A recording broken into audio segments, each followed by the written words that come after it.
who joins us now. Professor, thanks so much for coming on. So where do you think we are right now?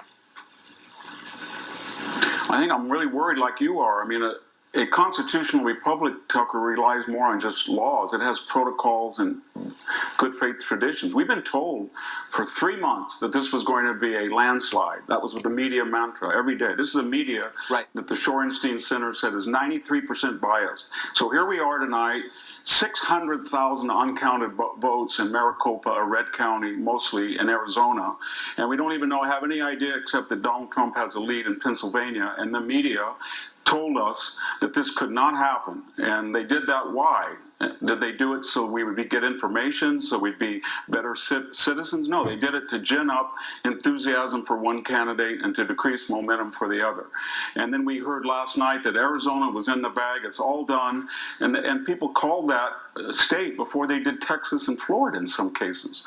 And then we go to the pollsters and we think, well, they learned their lesson in 2016, that all of their pseudoscientific 90.6 or 84.2 accurate, that was all over with. They were completely discredited.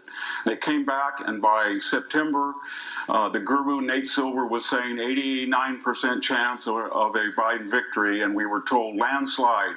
And so then we turn on their televisions, and what do we learn? They're completely discredited again, but they did set a narrative. So now we're bewildered, we're losing faith in our political institutions, and they're culpable because they conditioned the electorate to think that what was very likely and probable was absolutely impossible. And when you add into this big media and big pollster mix, this cartel, you mix big tech. So the President of the United States has legitimate reasons to worry about the sanctity of this election. And then we have a private entity, a Twitter CEO says that you have to be warned about what the president says when he uses Twitter. Or people throughout this campaign have been deplatformed and canceled. And people are saying, you know what? That's our property. We can do what we want. And then we have the big banks. So they're targeting individual senators, $100 million for races. I mean, Mitch McConnell was going to win no matter what. But what was the purpose of that? It was to send a message. We have unlimited resources. And if you want to get on TV and be a point man for judicial confirmations or Kavanaugh hearings, we're going to go after you. And we're going to tell everybody else, if you get on our side, we're going to really go after you in a Senate race and bankrupt you or make your life miserable. So I'm really worried because when you add into that mix big media, big tech, big banks, and these big pollsters, it's this bi-coastal, we get back to the same theme, this bi-coastal privileged elite who have no idea what's going on in the interior of the country, but fear it very greatly.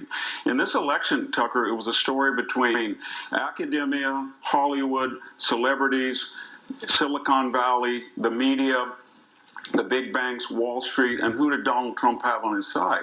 He had those people at the rallies, he had an outreach to minorities, he had talk radio, and that's about it. And so I'm very worried that a lot of people are gaining and using inordinate influence in a way that's really warping a constitutional system that's worked really well for 233 years.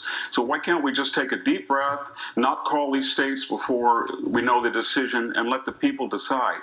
And that's not what they want. It's landslide, landslide, landslide. And then when you don't get a landslide, it's, oh, you won't concede. Well, you won't concede because the votes haven't been counted. But they precondition the viewers not to accept that. And so it's very dangerous what they're doing. It's got a bad history in totalitarian societies when the media and pollsters and technology and utilities do what they're doing. And yet, I can't help, and I'm looking for a bright spot here, and I think there is one. In the face of all of that, more power arrayed on one side of a political contest maybe than ever in the history of democracy. Tens of millions of people resisted. Absolutely. I mean, here we are sitting tonight, and it looks like the Republicans have a good chance of keeping the Senate. They picked up seats in the House where we told that would be impossible, and there is a pathway for Donald Trump to win the presidency, and they had none of the help of any of these warped institutions that the left relied on. And what the bottom line of the subtext is, the left doesn't have 51% approval of the people. The people are not with them, and they use all of these other levers to condition a pre-desired result, but they don't have the people. That's pretty clear. Victor Davis Hanson, I appreciate that. Great to see you tonight. Thank you.